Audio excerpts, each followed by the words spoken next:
Good afternoon, Alistair. Good afternoon, Richard. Would you please introduce to our viewers and listeners the author of the two texts that we discussed very recently at our Olive Branch meeting? So the author and then the two papers that we discussed. Thanks, Alistair. They're both by Professor Michael Grimshaw, who's Associate Professor at Canterbury University. And he sees himself as, well, his title is Associate Professor, Sociology, Anthropology and Human Services. He sees himself as an interdisciplinary scholar working across, looking at religious and cultural theory, and his current research looks at the death of God in late modernity, New Zealand cultural nationalism and religion, Pākehā identity, and a few others in that area. And he's also interested in the intersections of literature and art and theology. So there's plenty of folks we can find to engage with his work. Yes. Just by the way, I think I've read fairly recently a book of his interviews with Lloyd Gearing. Yes. From our local library. Yes. And I had the I met him briefly, and we talked a little bit about some of the work that he did. It was quite fascinating.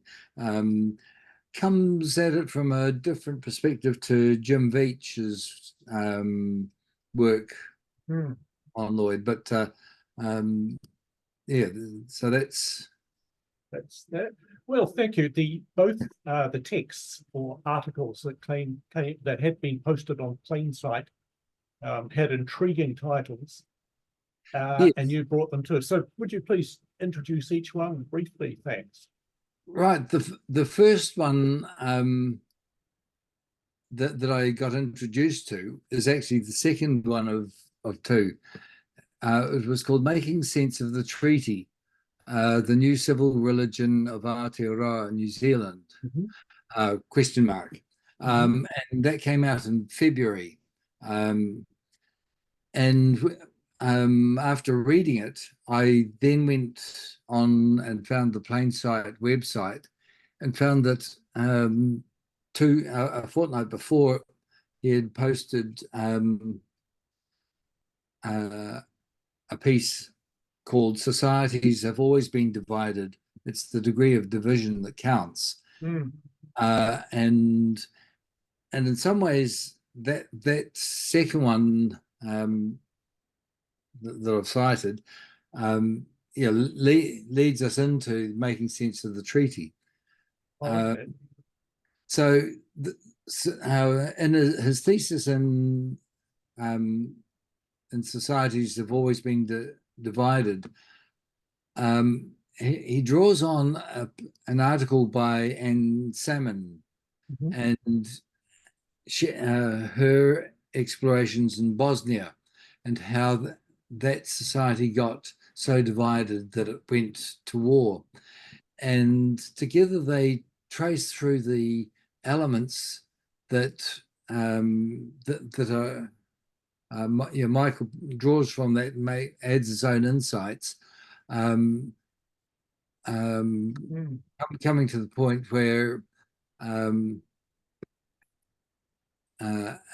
analysis, the Labour government of 2020 and to 23 alerted us to the fact that absence of a governing political coalition is no guarantee of a successful collective identity being exercised by those in power. And I found that quite, it was almost an aha moment for me, because I think a lot, what I recognized, a lot of the rhetoric around within the Labour left was, but we're in power and we've got the people on our side, and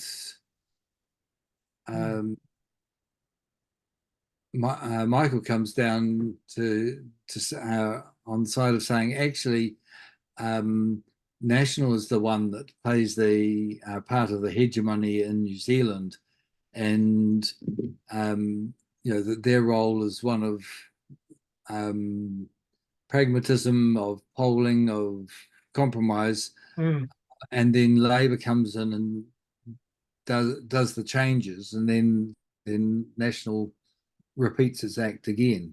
Right, and those Labour changes may at the time be at the cutting edge, but are taken later to be normative and yes, unexceptional. Or, for example, the decriminalisation of homosexual acts at the time was controversial, or the nuclear-free legislation. That's right. That kind. And so following up from that, I think the talking about the new civil religion of Aotearoa in New Zealand, he talks about he introduces the reader to the early church creeds and how many of them came out of argument, divisiveness, and bitterness, and the recognition that there can be only one. And at this point, Alistair, we've moved into the second paper, haven't we? That's right. Yeah. And making sense of the treaty. Yes, it's almost reminiscent of the Highlander. There can be only one. And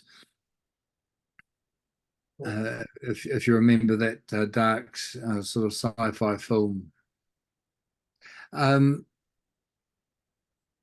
Actually, I'm not familiar with that. So having gone through that and how the creeds and councils got, it was a mix of actually writing documents that matched people's understanding of the faith at the time, and the saying Josh or Tittle sort of comes out of that. There was an I in a word, which became the bitterest fought over thing. And he sees the treaty, Te Tiriti, taking on this role as the decisive text for New Zealand, and how both sides of the argument are arguing from particular understandings of Te Tiriti and the treaty, and so that becomes quite a powerful piece of work. He even introduces the word sacred. Yes, and those who read it wrong are going to be judged heretical. Well, and so he talks about. I'll just cite a bit out of the last second last paragraph. For many, Te Tiriti o Waitangi, the Treaty of Waitangi, is the totemic centre and symbol of this new society and nation, enforced by the civil religion rituals of Waitangi Day, the commemoration of Ratana's birthday, and most recently Matariki as a public holiday. And we're experiencing political religious debates. Even they may not involve God as such, but they're with that whole element of sacredness being linked to text. It's reminiscent of what the church has been doing over the last 2,000 years. Oh, Alistair, thank you very much.